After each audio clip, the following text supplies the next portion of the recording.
Dick, would you like to initiate or commence our portion of the show? No, but I'll begin if you like.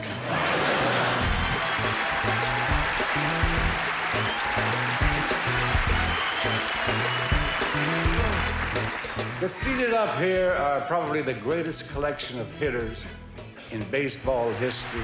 One of the greatest and the most colorful quarterbacks in the history of football. The heavyweight champion of the world. Thank you, Dean. Thank you, Dean. I'm known for the long bomb. Of course, Dean, he's been bombed for a long time. You don't run into guys like Dean too often. You generally trip over him. You come here high and you still can make it look good. Dean really knows how to make a ball player feel right at home. Ever since the show started, he's been out in left field. Probably a lot of you are wondering why two ex-football players who never met our guest of honor are here.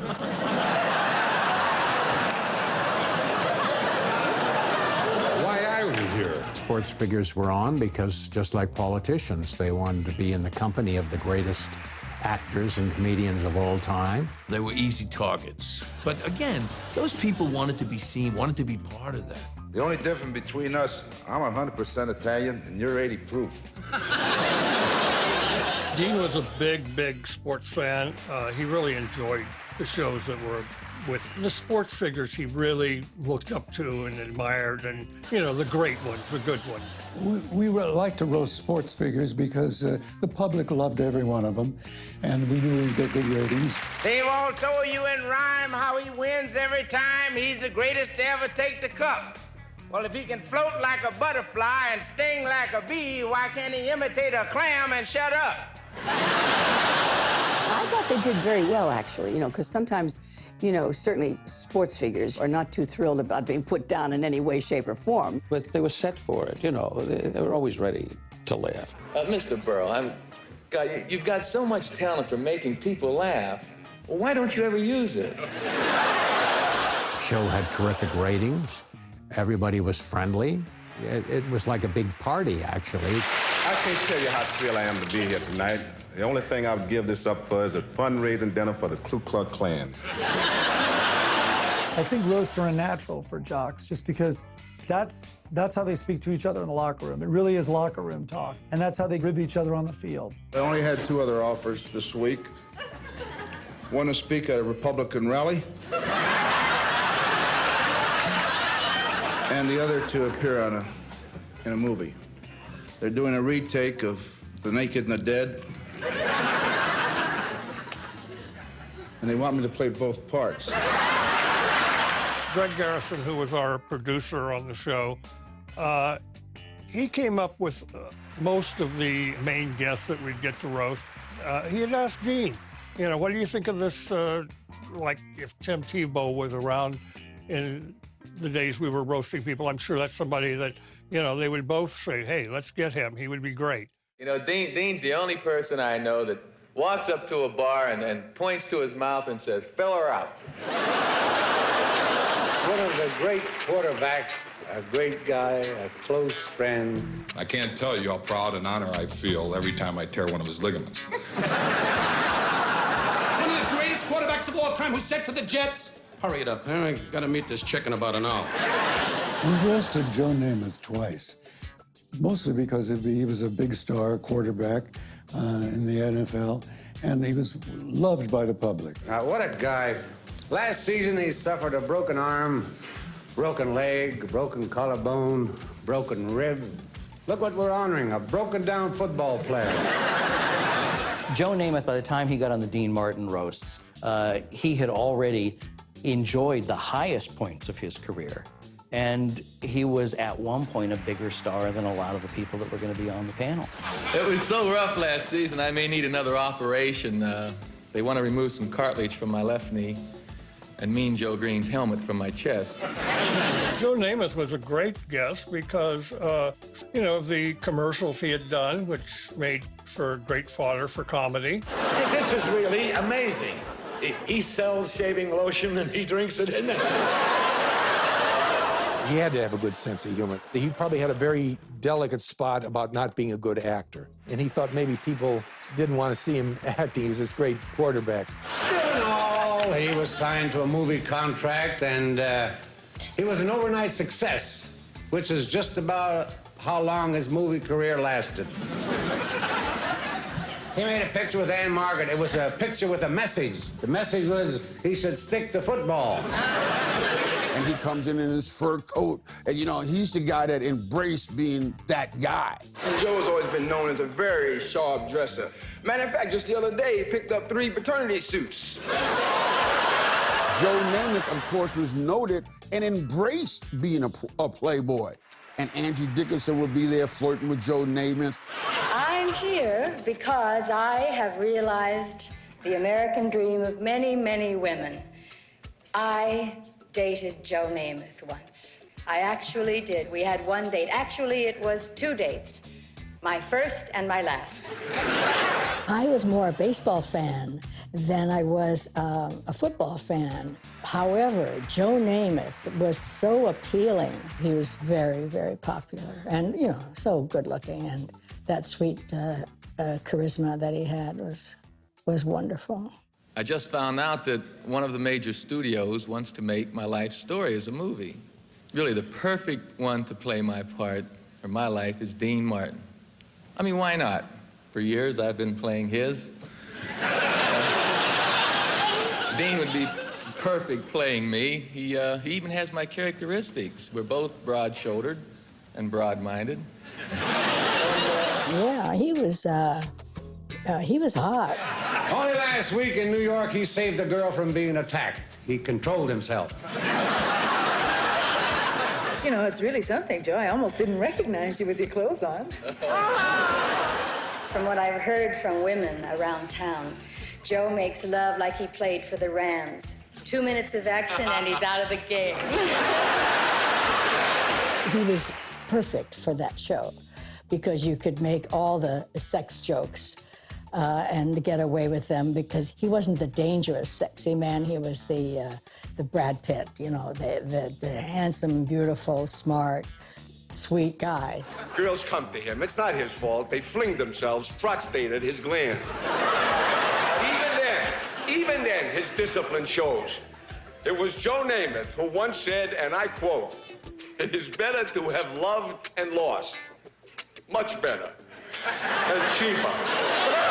The winner of the gold medal of the 1976 Olympics. I've admired you since you won that gold medal on the parallel bars. A young man who won 7 gold medals in last year's Olympics. I remember during the Olympics, we had Kathy Rigby participated in a roast, and Mark Spitz. Jack Benny had a fabulous career in show business. But I was surprised to find out he had an impressive background in many sports. For instance, he used to shag flies in a zipper repair shop. I don't remember that. We never knew what to expect from the sports people we had on the show because no one had talked to them ahead of time. We didn't know if they were going to be funny, if they would be mad at what we said. We had no idea.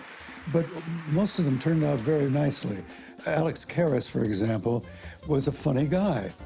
No matter how many nasty things have been said about you, Leo, by writers and by broadcasters, players and owners, vending machine operators, jock supporter manufacturers. He was in Blazing Saddles, so he knew his way around a comedy line. And I think we had him on a couple of roasts, and he was always asked back. Rocky Graziano was funny, too. And you could use him anywhere. You could use him on any roast, any variety show, because he's a character that everybody loved. He had this funny voice, you know. Dean, thank you very much. I've been listening to you talk. I had 125 fights. What's your excuse? And Rocky Graziano, who was a good friend of Greg's, I think Greg owed something to him because he's on the show quite often. Some of you literates out there may remember my first novel, Somebody Up There Likes Me.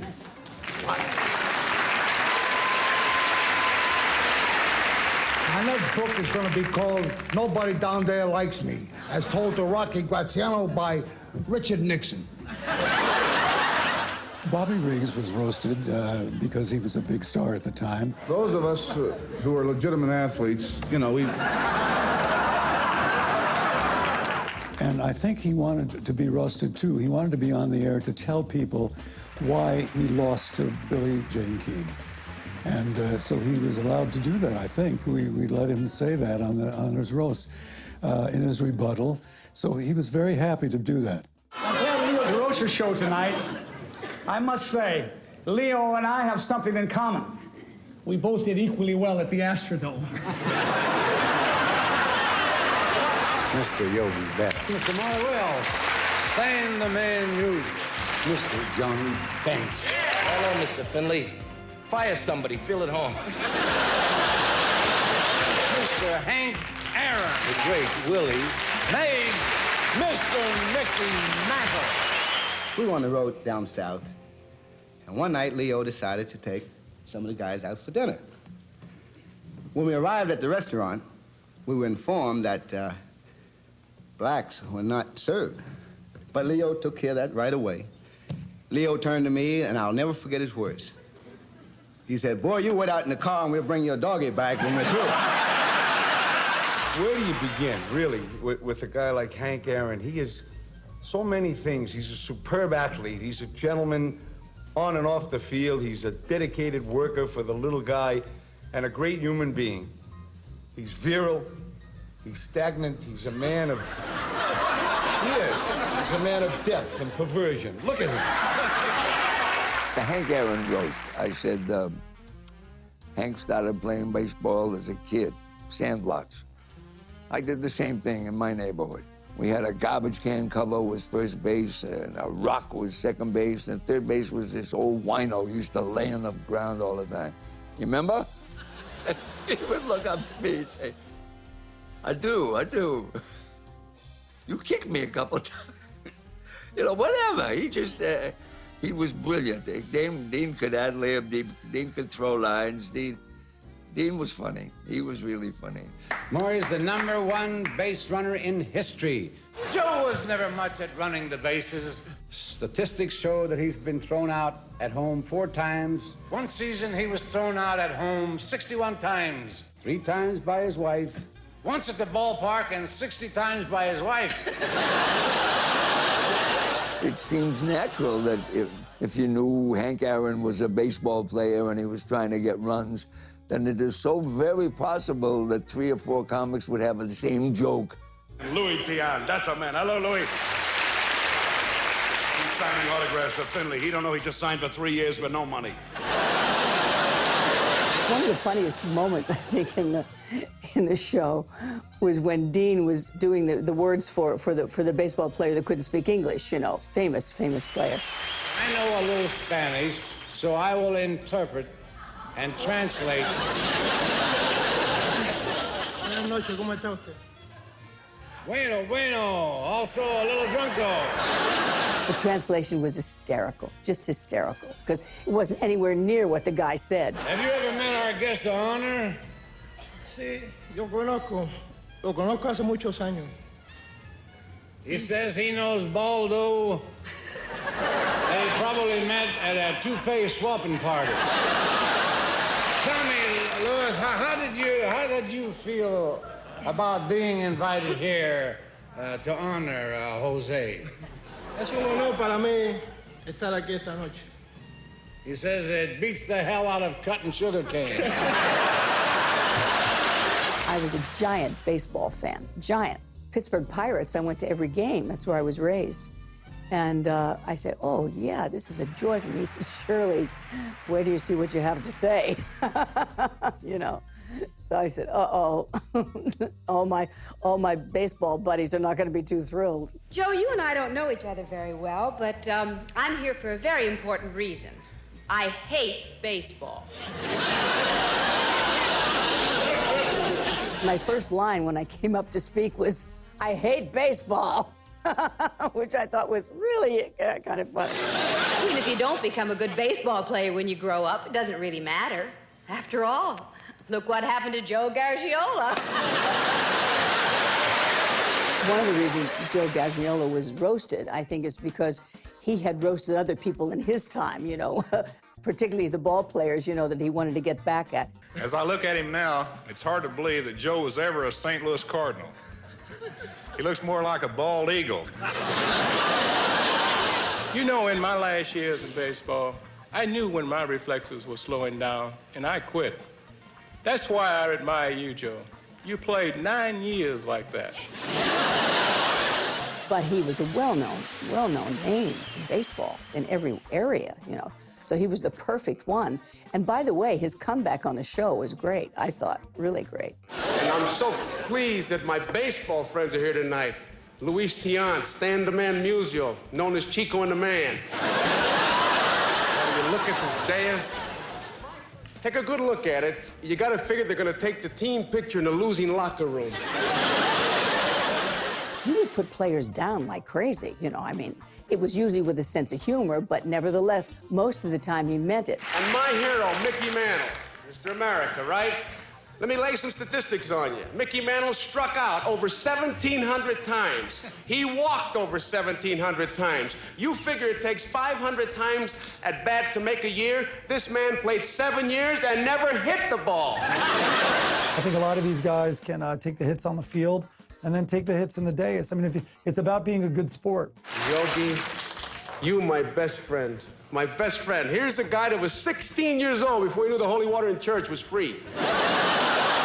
Even though he had that, you know, all the baseball players adored him, even so. They really did, as did the public. And my man, Dizzy Dean, I love him. When I was a kid, turn on just to hear Dizzy going, now well about north I'm on. Yes, flooding the third base, more hit the ball and feed two down and one down more fast.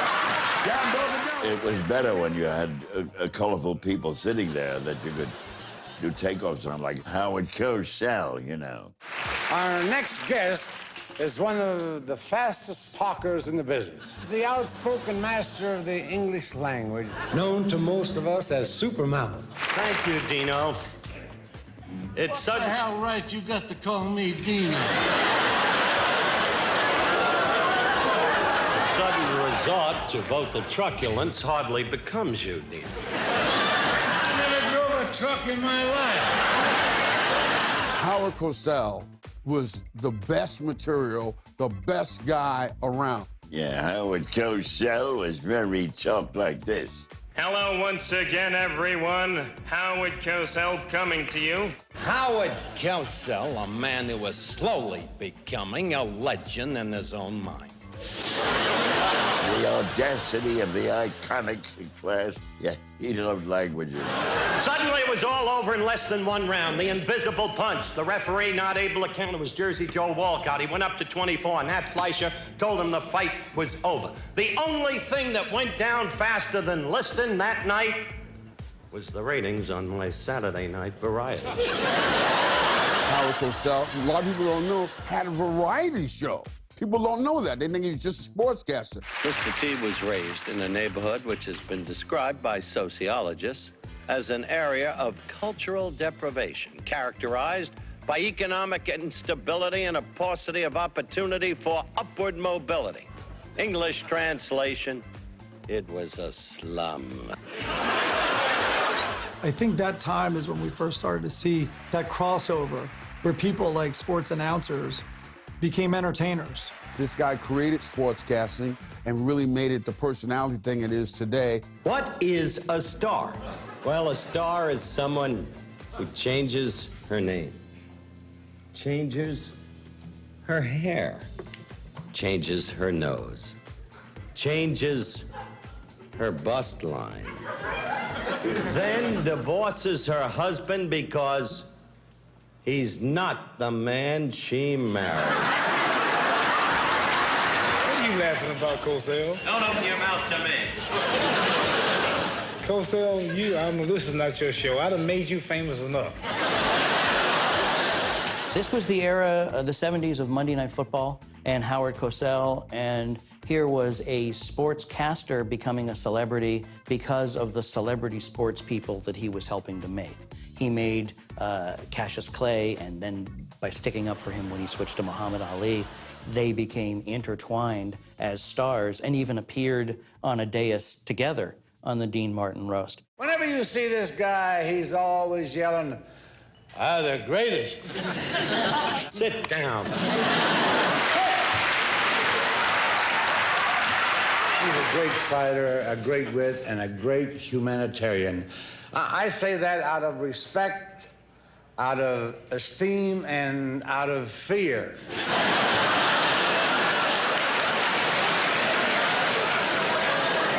You hit me, I'll flatten you. I'll tell you. I'll call Frank.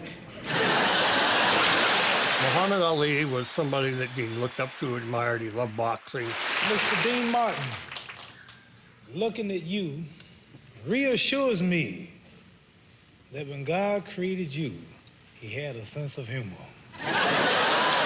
To get out and do jokes and do a roast on Ali, he thought was fun. He got a kick out of Ali, and just being in Ali's presence was fun for Dean. I would like to give you some advice. Some good advice. Just don't give me your right, that's all. It says, the man who has no imagination stands on the earth. He has no wings, he cannot fly. Is that too heavy for you? Muhammad Ali was probably one of our groundbreaking guys that we would always do. And then everybody was doing Ali impressions. I'm so fast I can turn out the lights in my bedroom, be in the bed before the room gets dark. There's a difference between a black fighter and a Puerto Rican fighter. Like a black fighter come up to you, all right, chump, look out, here I come. Show me your best stuff. Woo! Look out, ready? Puerto Rican fighter just come out, okay, man. They had Sherman Hemsley and LaWanda Page, and Sherman Hemsley was going to fight Muhammad Ali. He's doing this like Mr. Jefferson thing, and it was just very funny thing. Look like nothing to me, chump. You want to step out in the alley? We're going to settle this once and for all. Stand up, Turkey. Stand up, chump. You know, you lucky I can't stand the sight of blood. Especially your own blood. And you always see somebody like, if you did a Muhammad Ali roast and you had all those people on, and he would make some joke about Muhammad Ali, and Muhammad Ali would come after him. So let me tell you something else. Who's going to tell him when it's over? Are you telling me to quit? No, this man said it. I'm with you, baby. Roll right along. I'm going to live in Memphis, whatever you want. I drive the school bus and you go to school. You're not as dumb as you look, boy.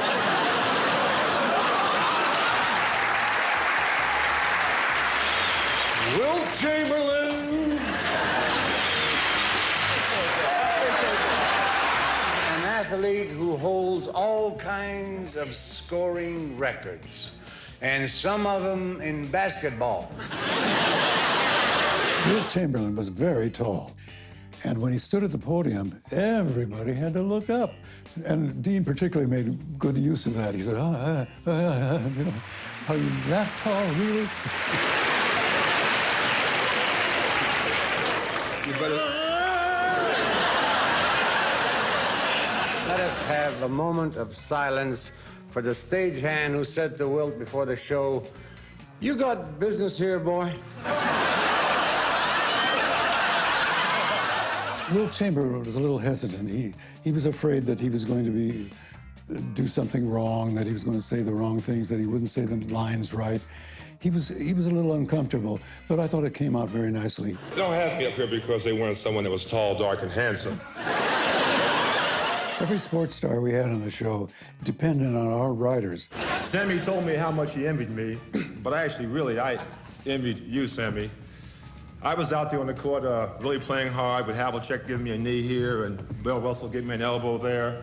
And there you were in the stands with two beautiful chicks getting all the good parts. They wanted to look their best. They wanted to be the funniest they could possibly be. They wanted to giggle and laugh at everybody else. So they were endearing to the writers because they went along with anything the writers gave them. You may have heard that on the court, Wilt is a very selfish player. Nonsense.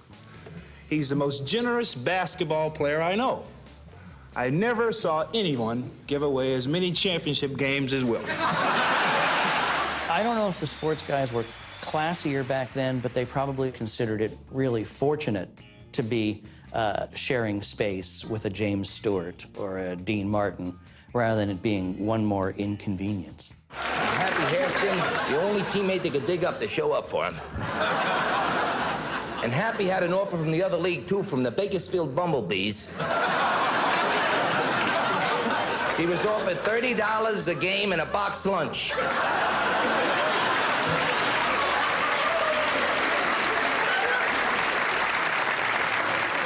But he's holding out for 40 and some ham hocks.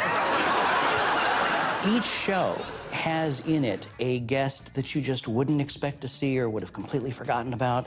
You know, I've always liked Dean Martin because he did a nice thing for me one time. After one of my jumps, I was in the hospital and he donated a pint of his blood in my name. There was one problem. I was a little young then and they won't let anybody under 21 have it. Well, I think the overall diversity of the panel, they all brought their own kind of audience to it. Do I think athletes alone would be the draw? Probably not, but it was the mix of talent on the show. You think about today's sports celebrities, and we either know them through commercials or occasional guest appearances on Saturday Night Live, and that's about it. The ones who did well on Saturday Night Live, they would probably do well on a Dean Martin celebrity roast. But I mean, that's the kind of show that the roasts are, I think. It's that kind of, that if you're included in that, I think that gives you a lot of cred. You've arrived. That's street cred. When you see athletes on the roast, this was almost their future tapes for when they became broadcasters themselves or when they became talking heads themselves. It's like this was an opportunity to see them on camera, not as a jock, and you could see who was good and who wasn't. You know, Dean said I'd remember this night until I'm 100 years old. Thank God I ain't gonna live that long. Yeah, thank you, Dan. Thank you, sir. It's fascinating to watch somebody like Mark Spitz or Evel Knievel, or to see, you know, somebody truly great like Muhammad Ali, you know, hold his own against Don Rickles and make fun of Howard Cosell and catch that as a sort of trapped in amber zeitgeist of the 70s. It really is entertaining.